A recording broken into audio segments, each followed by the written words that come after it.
pastikan selalu kontrol air kolam tiap hari. Nah, jika teman-teman semua memakai sistem konvensional itu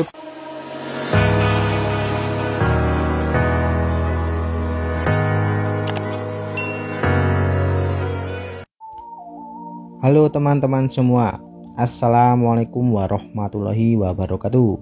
Jumpa kembali di Mas Hud Channel. Baik teman-teman semua, apa kabar hari ini? Semoga teman-teman semua selalu diberikan kesehatan, kewarasan, dan sukses dalam urusan dunia dan akhiratnya, amin. Baik, sebelumnya saya mohon maaf dulu, beberapa hari terakhir ini saya jarang upload konten video karena saya sedikit sibuk dengan urusan saya. Ini baru ada kesempatan untuk bikin konten pada hari ini. Baik, langsung saja teman-teman semua, hari ini kita akan membahas seputar bagaimana cara merawat bibit ikan lele agar sehat dan cepat besar, hasil maksimal. Nah, ini sudah saya rangkum ya, ini ada sekitar 4 poin yang akan saya sampaikan. Baik, langsung saja. Di poin pertama itu manajemen air kolam. Maksudnya, nah ini pastikan selalu kontrol air kolam tiap hari. Nah, jika teman-teman semua memakai sistem konvensional itu tiap hari dibuang amoniaknya, dibuka pembuangannya sekitar 10 sampai dengan 15 detik sudah cukup biar amoniaknya itu terbuang semua. Nah, terus jika memakai sistem kocor maka akan lebih efisien, amoniak akan terbuang dengan sendirinya.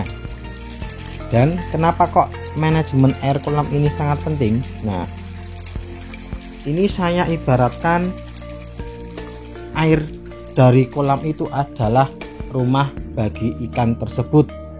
Jika rumahnya itu sehat, aman, nyaman, maka otomatis penghuninya juga akan merasa begitu, aman, sehat, dan nyaman juga.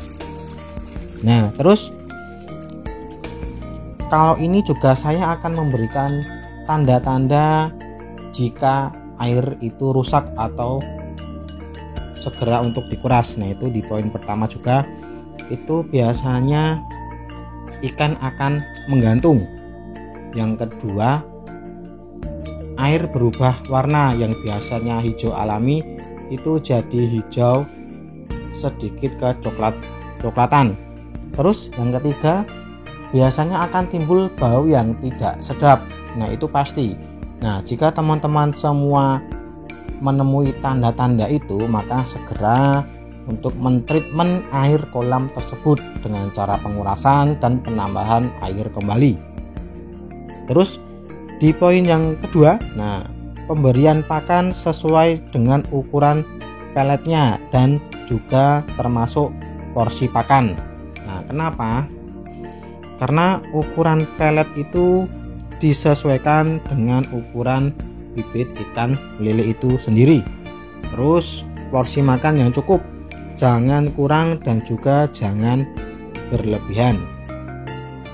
Nah, kenapa kok pakan itu harus sesuai dengan pelet? Nah, kalau ikan yang masih bibit itu cenderung membutuhkan pertumbuhan yang cepat, maka diberi pakan yang lebih kecil, yang proteinnya itu lebih besar ketimbang yang udah ukur besar seperti min 2 atau min 3.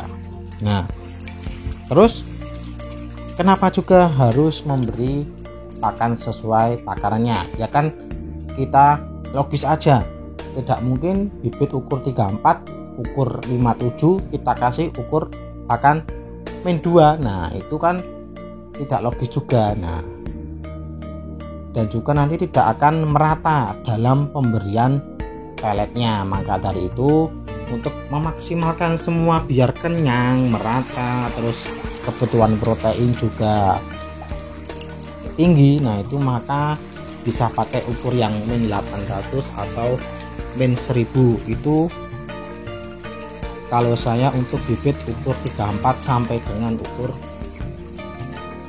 45. Nah itu pakai min 800 atau min 1000. Nah seiring dengan pertumbuhannya ikan lele, bibit lele itu, maka pakannya juga diganti yang lebih besar. Terus yang poin ketiga, pemberian obat dan suplemen untuk kesehatan. Bisa menggunakan suplemen dan juga obat yang dibibis ke pelet ikan. Ada banyak merek dagang di luar sana. Kalau saya biasanya menggunakan Inroflok 25 ini untuk pencegahan terhadap jamur-jamur dan juga lain-lain. Nah terus akan lebih maksimal lagi dengan pemberian suplemen, seperti banyak ya merek dagang di luar sana itu dengan cara dibibis juga ke pelet itu sendiri. Nah terus yang keempat, pemberian garam grosok jika sehabis hujan. Nah tujuan daripada pemberian garam grosok ini adalah untuk menetralkan pH air kolam, karena pada dasarnya itu air hujan itu mengandung asam yang sangat berpengaruh kepada bibit ikan lele itu sendiri. Nah terus juga ada tambahan lagi satu poin yang kelima, yaitu usahakan dalam pemberian bibit ikan lele itu dengan cara dibibis.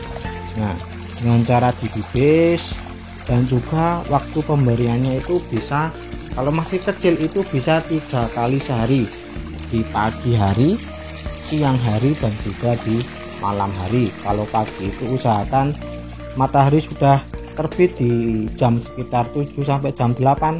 Terus kalau sore itu antara jam 3 sampai jam 5 itu sudah cukup. Kalau di malam hari itu sekitar jam 9 sampai dengan jam 10. Usahakan pemberian makan di malam hari itu lebih banyak daripada di jam pagi dan jam siangnya. Nah mungkin segini dulu pembahasan kita hari ini. Jika teman-teman semua kurang paham atau masih bingung terkait tema hari ini, mungkin teman-teman bisa langsung aja untuk komen di kolom komentar. Nanti insya Allah kita akan sharing di sana, kita akan berbagi pengalaman juga di sana. Baik, segini dulu dari konten hari ini, semoga bermanfaat kepada teman-teman semua.